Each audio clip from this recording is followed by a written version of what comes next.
ان کی آنکھوں میں نیزے چبھوئے گئے ہیں اور ان کے کان کاٹ لیے گئے ہیں. آقا کریم کی آنکھوں میں اشک تھے اور آقا کریم ما فعل امی، میرے چچا کا کیا ہوا.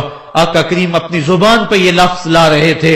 اور پھر جب حضرت صفیہ آئیں اور ان کے پاس 2 کفن کے ٹکڑے تھے، 2 کفن کے کپڑے تھے، جب حضرت امیر حمزہ کو کفن دیا جانے لگا، کہا 7 انصاری کی لاش پڑی ہوئی ہے، کہا انہیں بھی کفن دو. میرا حمزہ 2 کپڑوں میں اور اسے 1 کپڑا بھی نصیب نہ ہو. محمد عدل کرنے آیا ہے، انصاف کرنے آیا ہے. اب جب کپڑے پھیلائے گئے تو 1 کپڑا لمبا تھا، 1 کپڑا چھوٹا تھا. عرض کی حضور یہ جو بڑا کپڑا ہے یہ امیر حمزہ رضی اللہ تعالیٰ عنہ کو دے دیں اور چھوٹا انصاری کو دے دیں. کہا نہیں، میں انصاف کرنے آیا ہوں، قرعہ ڈال لو کس کے حصے میں کون سا کپڑا آتا ہے. اور جب قرعہ ڈالا گیا تو چھوٹا کپڑا حضرت امیر حمزہ کے حصے میں آیا اور بڑے کپڑے میں اس انصاری صحابی کو کفن دیا گیا. اب وہ کپڑا جب حضرت امیر حمزہ کا سر ڈھانپتے تھے تو پاؤں ننگے ہو جاتے، پاؤں ڈھانپتے تو سر ننگا ہو جاتا. آقا کریم فرمایا کپڑا سر کی طرف کر دو اور ازخر گھاس لے کر پاؤں کی طرف ڈال دو. اللہ کے محبوب علیہ السلام اس دن اتنے غم زدہ تھے کہ جب دوبارہ مدینے پہنچے تو حضور کو پکڑ کر خچر سے سواری سے اٹھا کر حضور کو جو ہے وہ نیچے رکھا گیا. سخت تکلیف میں تھے، دکھوں کی زندگی، طائف کے بازار، پھر مدینے کے اندر جب وہ ماحول آیا، خوبصورتیاں آ گئیں، روشنی آ گئیں، آسمان سے ہر دم نور اترنے لگا. وہ وقت گیا جب لوگ پتھر مارتے تھے، اب حکم ہو گیا خبردار میرے نبی کی آواز سے آواز بھی اونچی نہیں کرنی. خبردار تم نے میرے نبی سے کوئی مسئلہ پوچھنا ہے تو پہلے صدقہ لو، پھر فقیر ڈھونڈو، پھر خیرات کرو، پھر میرے نبی کی چوکھٹ پہ آؤ. تمہیں پتا چلے کہ کس چوکھٹ پہ آ رہے ہیں، کس در پہ آ رہے ہیں. آقا کریم علیہ السلام اس ماحول کے اندر گھر میں خوش ہیں، آنگن میں خوشیاں ہیں، پھول کھلے ہوئے ہیں. حضرت ابراہیم علیہ السلام حضور کے شہزادے حضور کی ران پہ بیٹھے ہوئے ہیں. حضرت امام حسین بھی دوڑتے دوڑتے آئے اور وہ بھی حضور کی ایک ران پہ بیٹھ گئے.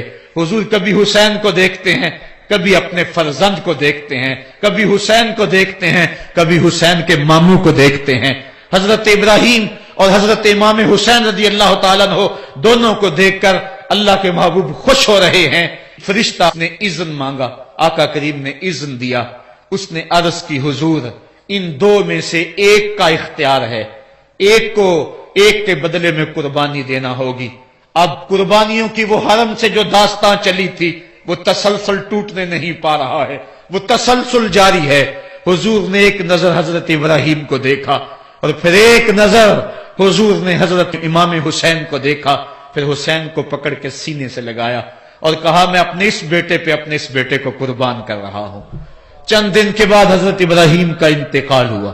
حضور کو جب خبر پہنچی آقا کریم کی آنکھیں آنسو برسا رہی تھی. وَأَيْنَ رسول اللہ تدمعان، حضور کی آنکھوں میں آنسو جاری تھے اور حضور اپنے بیٹے کے سرہانے بیٹھے، پیشانی پہ ہاتھ رکھا، کہا بیٹا آنکھیں رو رہی ہیں، دل غم زدہ ہے، لیکن زبان سے وہی کہوں گا جس سے رب راضی ہوگا. لیس منا من ضرب الخدود وشق الجیوب ودعا بدعوی الجاہلیہ، جو گریبان نوچتا ہے، منہ پہ تھپڑ مارتا ہے، سینہ کو بھی کرتا ہے، کہ ہمارے ساتھ اس کا کوئی تعلق نہیں ہے. آنکھوں کا غم اور دل کا غم رحمان کی طرف سے ہے، ہاتھوں کا غم اور زبان کا واویلا یہ شیطان کی طرف سے ہے. کہا بیٹا آنکھیں رو رہی ہیں، دل غم زدہ ہے، لیکن زبان سے وہی کہوں گا جس سے رب راضی ہوگا. اب امام حسین حضور کی گود میں کھیلتے ہیں، کبھی حضور اپنی زبان ان کے منہ میں دے رہے ہیں، کبھی حضور اس کو اپنے کندھوں پہ سوار کرا رہے ہیں. کسی صحابی نے کہا کتنی اچھی سواری ملی، کہا سواری دیکھ رہے ہو سوار بھی تو دیکھو. کبھی سجدے میں ہیں تو حسین پشت پہ آ کے سوار ہو جاتے ہیں. آقا سجدے کو طول دے رہے ہیں. حضرت اسامہ بن زید رضی اللہ تعالیٰ عنہ فرماتے ہیں رات کافی بیت چکی تھی، میں حضور کے در پہ گیا. صحابہ حضور کے در پہ چوکھٹ پہ دستک نہیں دیا کرتے تھے، حضور کی چوکھٹ پہ لگ کے بیٹھ جاتے. آقا کریم اپنی مرضی سے آتے، صحابہ دکھڑا کہہ لیتے، کہانی کہہ لیتے، جو پوچھنا تھا پوچھ لیتے. لیکن اگر کبھی حالت ناگزیر ہوتی، کبھی ایمرجنسی حالات بنتے، تو صحابہ اپنی انگلیوں کے پوروں کے ساتھ حضور کے دروازے پہ دستک دیتے. کانت تکرہ ابواب النبی بالاظافر. اللہ اکبر. حضور تشریف لائے, حضور سے حاجت کہی. یہ 14ویں صدی کی مصیبت ہے کہ نبی سے مانگنا نہیں چاہیے. اگر نبی سے نہیں مانگنا تو کس سے مانگے؟ اور کون سی چوکھٹ ہے جس در پہ جھولی پھیلائیں؟ کون سا دوارہ ہے جہاں کشکول پھیلا کے کہیں کہ ہماری جھولی بھر دی جائے؟ اور جتنے بھی سہارے ہیں سبک کرتے ہیں. عزت نفس بڑھاتا ہے سہارا تیرا, ہر آسرا ذلیل کرتا ہے, نبی کا آسرا بندے کو سر بلند کرتا ہے. حضرت اسامہ بن زید کہتے ہیں میری حاجت پوری ہو گئی, لیکن میں نے کیا ماجرا دیکھا. جب حضور گفتگو کر رہے ہیں, دوران گفتگو اللہ کے محبوب کمبل اوڑھ کے یوں ہی آ گئے تھے. حضور کے دائیں بائیں سے حرکت کا احساس ہوتا ہے, جس طرح اندر کوئی چیز ہے. میری حاجت پوری ہوئی تو مجھ سے نہ رہا گیا, میں نے پوچھ لیا. میں نے کہا بندہ نواز, یہ کیا ماجرا؟ آپ کمبل اوڑھا ہوا ہے اور اندر سے کسی کی حرکت کا احساس ہے. فکشفہ, حضور نے کمبل کو کھول دیا. فائز الحسن والحسین علی وارکہ.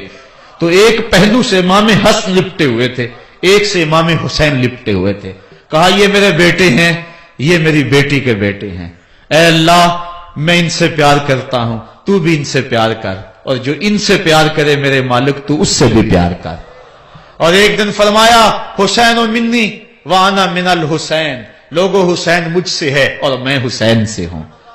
لمحے بیتتے گئے, پھر وہ جاں گداز لمحے بھی آئے جب صحابہ کی چیخیں نکل رہی تھی, جب مسجد نبوی اجڑ رہی تھی, جب حجرہ عائشہ کے اندر اللہ کے محبوب اپنے رب کے ہاں جانے کی تیاریاں کر رہے تھے, جب سیدہ فاطمہ کے لبوں پہ یہ لفظ تھے سبت علیہ مصائب لو سبت علی الارض سرنا لیالیا, میرے اوپر اتنی مصیبتیں پڑی, اگر یہ دنوں پہ پڑتی تو وہ بھی کالی راتیں بن جاتے.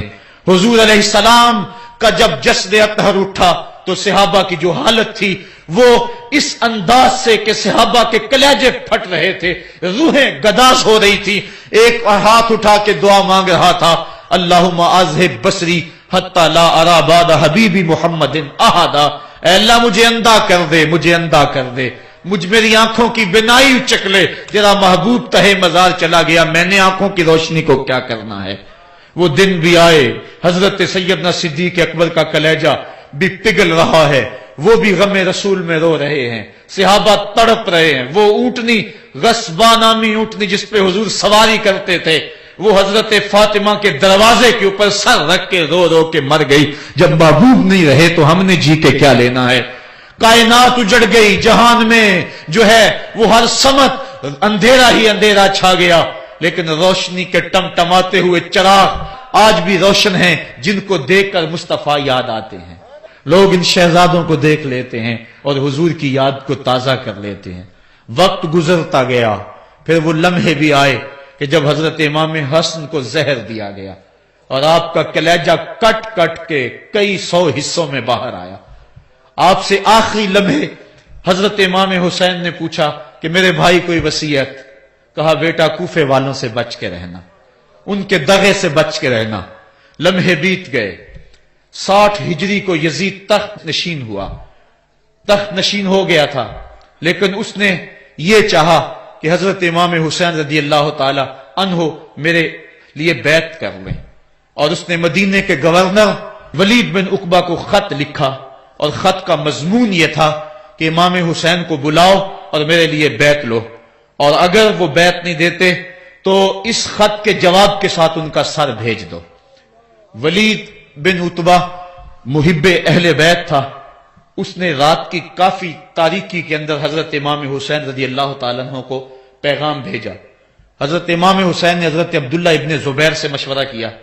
انہوں نے کہا اس وقت گورنر کا بلانا خیر نہیں, صبح جائیں گے. آپ فرمایا نہیں میں بھی جاتا ہوں. کچھ سواروں کو ساتھ لیا, کہا تم باہر کھڑے ہو جانا دارالامارت کے, اگر میں آواز دوں تو تم دوارے پھلانگ کے اندر آ جانا. ولید بن عتبہ کے پاس امام حسین پہنچے. آپ نے کہا کہ سناؤ کیا معاملہ ہے؟ تو اس نے کہا کہ یہ خط ہے جو یزید نے بھیجا ہے. آپ نے فرمایا کہ میں صبح بتاؤں گا. ولید بن عتبہ نے کہا ٹھیک ہے.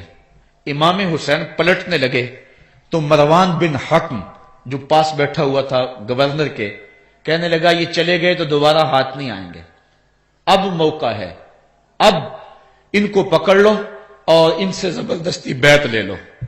یہ بات حضرت امام حسین کے کانوں میں پڑی، آپ پلٹے، نیام سے تلوار نکالی، حیدری کچھار سے محمدی شیر نکل آیا، اور حضرت امام حسین رضی اللہ تعالیٰ عنہ نے اس وقت جو جملے کہے، تاریخ کے اوراق کے اندر وہ جملے محفوظ ہیں۔ حضرت امام حسین نے کہا ایھا الامیر، اے امیر تو جانتا نہیں ہم کون ہیں؟ انا معدن الرسالہ و محبت الوحی و مختلف الملائکہ، میں وہ ہوں جس کے گھر میں جبریل آتا تھا، ہمارے گھر میں وحی اترتی رہی ہے۔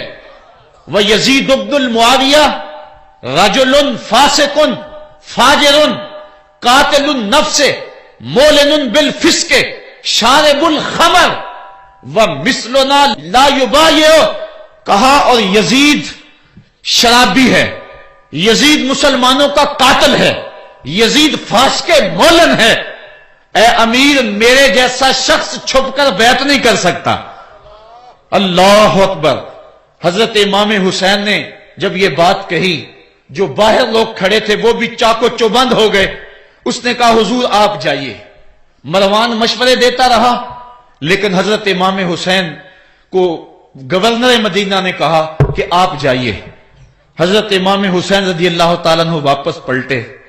حضرت امام حسین کی ہمشیرہ سیدہ زینب انتظار کر رہی تھی بھائی کا۔ پوچھا کیا ماجرا ہے؟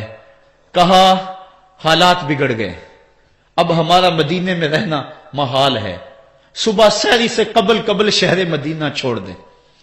اللہ اکبر، ورنہ ہمارے خون سے نبی کا حرم لالا زار بنے گا۔ حضرت امام حمام رضی اللہ تعالیٰ عنہ نے اہل بیت کی مشاورت سے یہ فیصلہ کر لیا۔ کجاوے کسے جانے لگے، سامان تیار ہو گیا۔ حضرت محمد بن حنفیہ کو کہا کہ تم یہاں رہو اور تم خبر پہنچانا کہ پیچھے کیا ماجرے ہوتے ہیں، اور مکے کی طرف میں سفر کر رہا ہوں۔ کہانی لمبی ہو رہی ہے اور وقت کے دامن میں اتنی گنجائش نہیں ہے کہ پھر کس طرح شہر مدینہ چھوڑا ہوگا۔ حاجی جاتے ہیں 8 دن اور 8 دن کے بعد مدینہ چھوڑتے ہیں۔ ان سے کوئی پوچھو کہ مدینہ چھوڑنا کتنا مشکل ہے۔ وہ کیا کسی حاجی کو لوگ مبارک دے رہے تھے؟ اس نے کہا تھا مبارک دے رہے ہو دوستو حج و زیارت کی، میرا غم بھی تو دیکھو، میں مدینہ چھوڑ آیا ہوں۔ جو 8 دن مدینہ رہتا ہے اس سے مدینہ چھوڑا نہیں جاتا جس کی ولادت مدینے میں ہوئی۔ جو کھیلتا تھا تو مدینے کی گلیوں میں، جس کے گھر کا دروازہ مسجد نبوی میں کھلتا تھا، اس حسین کو مدینہ چھوڑنا قیامت ہوگی۔ شہر مدینہ چھوڑا، حضرت امام حسین رضی اللہ تعالیٰ عنہ مکہ المکرمہ پہنچے۔ وہاں رمضان گزرا، حالات وہاں بھی بگڑتے گئے، مسلسل خط آتے رہے کوفے سے۔ کہانی طویل ہے۔ 8 ذو الحج کو حضرت امام حسین رضی اللہ تعالی عنہ کوفے کی طرف عازم سفر ہوئے۔ حضرت عبداللہ ابن عمر، عبداللہ ابن عباس رضی اللہ تعالی عنہما اور دیگر صحابی ہاتھ جوڑ کے کھڑے ہو گئے، بلکہ حضرت عبداللہ ابن عباس نے تو یہاں تک کہہ دیا کہ میں دیکھ رہا ہوں کہ وہاں تمہیں شہید کیا جائے گا، آپ اگر ضرور جاتے ہیں تو ان بچوں کو چھوڑ دیں۔ حضرت امام حسین فرماتے میرے غم گسارو، میرے پیارو مجھ کو نہ روکو، مجھ کو جانے دو، مجھے نانے کے دی کی ڈوبتی کشتی بچانے دو۔ میں جاتا ہوں کہ دنیا پر وفا کا نام رہ جائے، میں رہوں نہ رہوں پر عظمت اسلام رہ جائے۔ میں نہیں جاتا تو نبی کے گھر کی آن جاتی ہے، لوگوں تمہارا دین جاتا ہے، میری غیرت ایمان جاتی ہے۔ کہا مجھے جانا ہوگا۔ 8 ذو الحج کو لوگ کعبہ کی طرف آ رہے ہیں اور کعبہ دلہن کی طرح سنورا ہوا ہے، طواف کرنے والوں کا جھرمٹ ہے، حاجی حج کرنے آ رہے ہیں، لیکن حضرت امام حمام کسی اور حج کی تیاری کر رہے ہیں۔ کسی نے کہا حج تو کر جائیں، اتنی مرتبہ مدینے سے پیدل چل کے آئے اور آج تو مکہ المکرمہ میں موجود ہے۔ کہا پیچھے ہٹو، جو حج میں کرنے جا رہا ہوں وہ انوکھا ہوگا، وہ نرالا ہوگا، تم بھی طواف کرو گے، میں بھی طواف کروں گا، تم طواف کعبۃ اللہ کا کرو گے اور میں خیموں کا طواف کروں گا۔ ایک حج تمہارا ہے، ایک حج میرا ہے، تم وہ سے لوگے کس کے حجب اسود کے، میں اپنے فرزند کا منہ چوموں گا۔ لوگوں ایک طواف تمہارا ہوگا، ایک طواف میرا ہوگا، تم آب زمزم پیو گے، میں پیاسا رہوں گا، اور تم کبھی صفا پہ کبھی مروہ پہ دوڑو گے، میں کبھی علی اکبر کی لاش اٹھانے جاؤں گا، کبھی میں قاسم کی لاش اٹھانے جاؤں گا، کبھی اون محمد کے تڑپتے ہوئے لاشوں کو اٹھانے جاؤں گا۔ لوگوں ایک حج تمہارا بھی ہے، ایک حج میرا بھی ہے۔ جب تم حج کر لو گے تمہاری سائی مکمل ہو جائے گی تو تم سر مڈا کے احرام کھول دو گے، اور جب میری سائی مکمل ہو جائے گی تو میں سر کٹا کے احرام کھول دوں گا۔ تم سفید احرام پہنو گے، میں سرخ احرام پہنوں گا، اور وہ حج قیامت تک کے آنے والے حجوں کی آبرو ہوگا۔ حسین اگر نہ شہید ہوتا تو آج گھر گھر یزید ہوتا، اسلام کی عظمت عیاں نہ ہوتی، خدا کے گھر میں اذان نہ ہوتی، بار الہا نوحہ سناتا پھرتا، تاروز جزا اشک بہاتا پھرتا، امداد نہ کرتے اگر کربلا میں حسین، اسلام تیرا ٹھوکریں کھاتا پھرتا۔ کربلا کی تپتی ہوئی ریگزار میں حضرت امام حسین نے جبر و ظلم کے خلاف جس قوت سے کھڑے ہو کر عظیمت کی داستان رقم کی، 10 محرم کا دن تھا، جمعے کا یوم سعید تھا، بیچ کربلا کے میدان میں دوپہر کے وقت جب نبی کا خاندان اجڑ رہا تھا، ایک ایک کلی اس چمن کی کٹ رہی تھی، 72 افراد 22,000 کے لشکر جرار کے مقابلے میں کھڑے تھے۔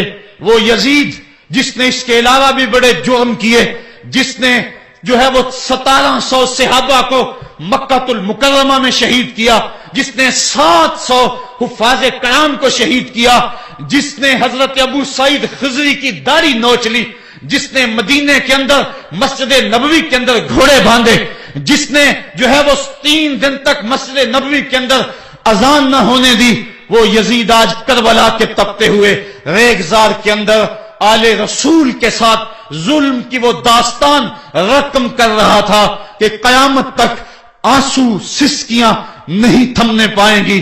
یزید مر گیا، اس کا نام مٹ گیا، اس کا تشخص مٹ گیا، لیکن حسین کا نام آج بھی زندہ ہے، اس کا پیغام آج بھی زندہ ہے۔ یہ ہزاروں کا مجمع، یہ امٹتے ہوئے محبتوں کے جذبات، یہ آنکھوں کا آنسوؤں کا خراج دینا، کیا یہ حسین ابن علی کی زندگی کی دلیل نہیں ہے؟ کون ہے جو یزید کا نام لیتا ہو؟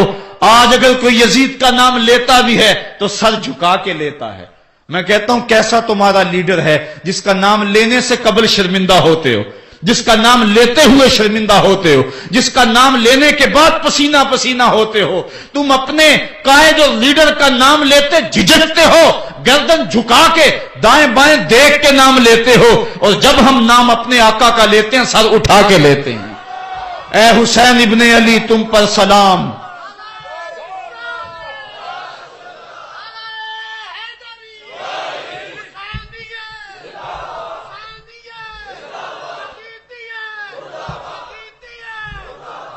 صاحبو کربلا کا تپتا ہوا منظر ہے، اتنے دکھ آ گئے۔ حضرت سری سختی رضی اللہ تعالیٰ عنہ فرماتے ہیں کہ اللہ تعالیٰ نے جب کائنات کو بنایا، انسانوں کو تخلیق کیا، تو انسانوں کو پوچھا بتاؤ تم میرے ہوگے؟ سب نے کہا مالک ہم تیرے ہیں۔ لیکن جب دنیا کو پیدا کیا تو 9 حصے دنیا کی طرف ہو گئے، 1 حصہ اللہ کی طرف رہ گیا۔ پھر جب عقبہ کو پیدا کیا جو 10واں حصہ تھا، اس میں 9 حصے پھر آخرت کی طرف ہو گئے، جنت دوزخ کے لالچ میں ہو گئے، اور 1 حصہ صرف کہنے لگا نہ ہم جنت کو دیکھتے ہیں نہ دوزخ کو دیکھتے ہیں، مالک ہم تو تجھے دیکھتے ہیں۔ پھر جب اللہ تعالیٰ نے بلاؤں کو پیدا کیا، آزمائش اور امتحانوں کو پیدا کیا، تو 10ویں حصے کے اس 10ویں حصے میں پھر 9 حصے جو ہے وہ پیچھے ہٹ گئے۔ 1 حصہ ایسا تھا جس نے گردن جھکا کے کہا زمین و آسمان کی بلائیں بنا کے ہمارے گلے کا توق بنا دے، تیرے راستے سے نہیں ہٹیں گے۔ کربلا کے تپتے ہوئے ریگزار میں وہ منظر رقم ہونے والا ہے۔ ایک قربانی منا میں ہوئی تھی، غریب و سادہ اور رنگی ہے داستان حرم، نہایت اس کی حسین اور ابتدا ہے اسماعیل۔ وہاں دمبا آ گیا، آگے 100 اونٹ آ گئے، اور آج اللہ اکبر حضرت امام حسین کربلا کے تپتے ہوئے ریگزار میں 22,000 کے لشکر کے سامنے کھڑے ہیں. کہا لوگو میرا حق پہچانو، میرے خون سے اپنے ہاتھ نہ رنگو، مجھے پہچانتے ہو کہ میں کون ہوں؟ کہا لوگو جلدی نہ کرو، میرے حق کو پہچانو. اس وقت روئے زمین پر کسی نبی کی بیٹی کا بیٹا موجود نہیں ہے. لوگو میرے راستے سے ہٹ جاؤ اور میرے خون سے اپنے آپ کو ابدی بدبختیوں کا شکار نہ کرنا. بلکہ آپ نے نام لے لے کے فرمایا کہ اے زید بن حارث، اے ابن دبی، اے ابن جبیر، اے فلاں فلاں، نام لے کر کہا. کہا تم نے خود ہی خط لکھے تھے. انہوں نے کہا ہم خط نہیں لکھے. آپ نے وہ چمڑے کا تھیلا تھا اس کو الٹ دیا. کہا یہ تمہارے خط ہیں اور آج تم مکر گئے ہو. انہوں نے کہا کہ سیدھی بات ہے، یا تو بیعت کرو اور یا پھر مرنے کے لیے تیار ہو جاؤ. حضرت امام حسین نے کہا کیسی بات کرتے ہو، اگر میں نے بیعت کرنی ہوتی تو مدینہ کیوں چھوڑتا، اس جائے پناہ کو کیوں چھوڑتا. دولت کی تجوریاں کھول دی گئیں، پیشکشیں کی گئیں. حضرت امام حسین فرمایا یہ کبھی نہیں ہو سکتا. جس سے صرف حق ہی قبول ہو، یہی جس کا اصل اصول ہو. جو نہ بک سکے، جو نہ جھک سکے، اسے کربلائیں ہی راس ہیں. پھر جبر کی آندھی چلی، ایک ایک کر کے جانثار راہ خدا میں قربان ہوتا گیا. پھر خاندان نبوت کی باری آئی. حضرت علی اکبر، حضرت امام حسین کے جوان سال بیٹے راہ خدا میں جان پیش کرتے ہیں. بھتیجے قاسم رضی اللہ تعالیٰ عنہ جان قربان کرتے ہیں. حضرت عباس کے قلم ہوتے ہیں بازو، جو خود جا سکتے تھے وہ خود قربانی پیش کرتے ہیں. اور صاحبو اب یارہ نہیں، جو خود جا نہیں سکتے تھے آپ خود ہاتھوں پہ اٹھا کے فرات کے کنارے پہ لے جاتے ہیں. کہا جو آ سکتے تھے وہ تو قدموں پہ چل کے آ گئے، اور جو قدموں پہ نہیں چل سکتے تھے میں انہیں اٹھا کے لے آیا ہوں. پھر ایک 2 شاخہ تیر ہلکے اصغر میں پیوست ہوتا ہے، خون چلو میں دے کر آسمان کی طرف اچھالتے ہیں اور پھر اللہ کی بارگاہ میں عرض کرتے ہیں ربنا تقبل منا ھذا القربان، میرے مالک حسین کی یہ قربانی بھی قبول فرما لے. یہ کام آسان نہیں ہے. جگر پارا ہاتھوں میں تڑپ کے ٹھنڈا ہو جائے اور پھر بھی صبر کا مظاہرہ کیا جائے اور اللہ کی رضا پہ راضی ہو جائے. اب حضرت امام حسین رضی اللہ تعالیٰ عنہ تنہا رہ گئے. ایک ایک کو رخصت کر رہے تھے شہادت کا دولہا بنا کر، لیکن اب امام حسین کو رخصت کرنے والا کوئی موجود نہیں ہے. آپ گھوڑے پہ سوار ہوئے، میدان کربلا کی طرف پھیر لگائی. خیمے کے اندر جو خواتین تھی وہ جانتی تھی جو اس راستے گیا پھر پلٹ کے نہیں آیا. اس کی لاش حضرت امام اپنے کندھوں پہ اٹھا کے لائے ہیں. اب اس حسین ابن علی کی لاش کون اٹھائے گا؟ کہا سب نے کہ حسین نہ جائیو، کہا میں نانے کے دین کے لیے جا رہا ہوں. میدان عمل میں گئے، تیغے براں چمکی، لوگوں کے سر کاٹ رہی ہے. آواز آ رہی ہے یہ کون ذی وقار ہے، بلا کا شاہ سوار ہے. لباس ہے پھٹا ہوا، غبار سے اٹا ہوا، لخت لخت کٹا ہوا، پھر بھی ہے ڈٹا ہوا. تمام جسم نازنی چھدا ہوا کٹا ہوا، پھر بھی ہے ڈٹا ہوا. یہ نبی کا نور عین ہے، یہ بال یقین حسین ہے. حسین ابن علی نے کربلا کے تپتے ہوئے ریگزار کے اندر وہ عظیمت کی داستان رقم کی اور پھر بوچھاڑ تیروں کی. ایک تنہا سید زادہ اور ہزاروں تیر چاروں سمت سے ان کے اوپر برسنے لگے. کسی نے نیزہ مارا، کسی نے تیر مارا. جب حضرت امام حسین گھوڑے کی زین سے نیچے اترے تو اس وقت آپ کے بدن پر 33 زخم تلواروں کے تھے. 34 نیزے کے انیاں آپ کے جسم کے اندر کھبی ہوئی تھی. اور محتاط روایات کے مطابق جب بعد میں آپ کا پیراہن اتارا گیا تو اس کے اندر 113 سوراخ تیروں کے نکلے اور وہ تیر جسم میں پیوست تھے. اور جب گھوڑے کی زین سے فرشے زمین پر گرے لگا جس طرح ریحل سے قرآن گر گیا ہو. حضرت امام حسین رضی اللہ تعالی عنہ جب گھوڑے کی زین سے فرشے زمین پر گرے تو وہ جو تیر جسم میں کھبے تھے وہ اور پیوست ہو گئے. خون مشکبو ریت کے ذروں پہ بہنے لگا. گویا اسلام کا دل دھرتی کے اوپر ہے. کائنات راشے میں آ گئی. کربلا کی دھرتی کا کلیجہ کانپ رہا ہے. حضرت ام سلمہ کو حضور نے کربلا کی مٹی دی. کہا جب یہ خون بن جائے تو سمجھ لینا کہ میرا حسین شہید کر دیا گیا ہے۔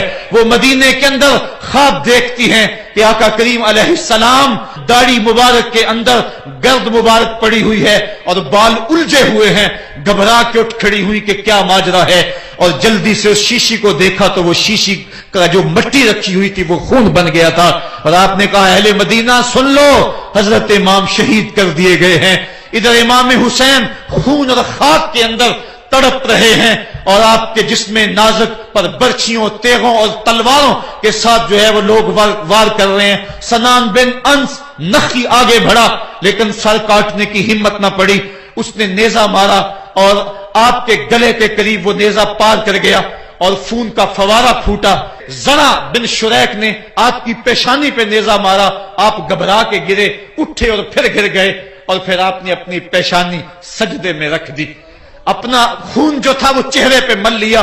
حسین نے سرخ رنگ کے خون کا جو خضاب تھا وہ اپنے داڑھی پہ لگا لیا کہ کل میں اپنے نانا کو یہ رنگت بھی دکھاؤں گا۔ حرم کی وہ داستان جو منا سے شروع ہوئی تھی آج اس کی تکمیل ہو رہی ہے، وہ غریب اور سادہ اور رنگین داستان حضرت امام حسین رقم کر رہے ہیں۔ خون سے داڑھی رنگ گئی اور آپ کے ماتھے کے اوپر زرع بن شریک نے وہ جو نیزہ مارا تھا اس سے آپ سنبھل نہ سکے، اٹھ کے پھر نیچے گرے، پیشانی کو سجدے میں رکھا، اور سجدے میں رکھ کے اللہ کی بارگاہ میں آخری لفظ جو میرے امام کی زبان سے نکلے دلوں کی تختیوں پہ نوٹ کر لو اور دیکھو۔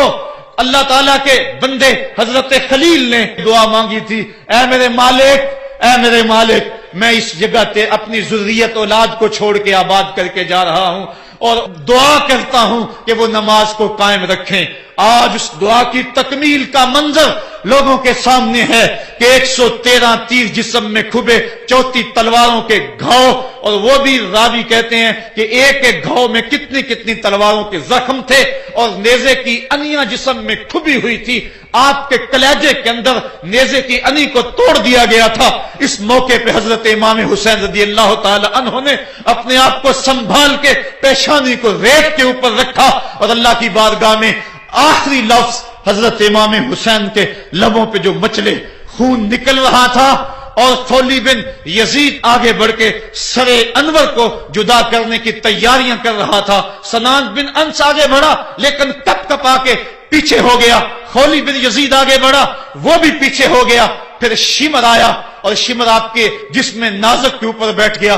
حضرت امام حسین نے جب دیکھا تو اس کے بدن کے اوپر برس کے پھل بیری کے نشان تھے، تو حضرت امام حسین کی زبان سے نکلا، صدق اللہ و صدق رسول اللہ، میرے آقا میرے اللہ نے سچ کہا۔ اس نے کہا کیا سچ کہا؟ کہا ایک دن میں حضور کی خدمت میں حاضر تھا تو حضور نے فرمایا تھا میں دیکھ رہا ہوں ایک چتکبرا کتا میری اولاد کے خون میں منہ مار رہا ہے، آج میں دیکھ رہا ہوں کہ مصطفیٰ کریم کا وہ فرمان جو ہے وہ پورا ہو رہا ہے۔ وہ غصے میں آیا، امام جلدی اپنی پیشانی سجدے میں رکھی اور اللہ کی بارگاہ میں امام کے آخری لفظ تھے، اللہم رضن بقضائک وصبرن علی بلائک تسلیما لامرک سبحان ربی الاعلی سبحان ربی الاعلی سبحان ربی الاعلی۔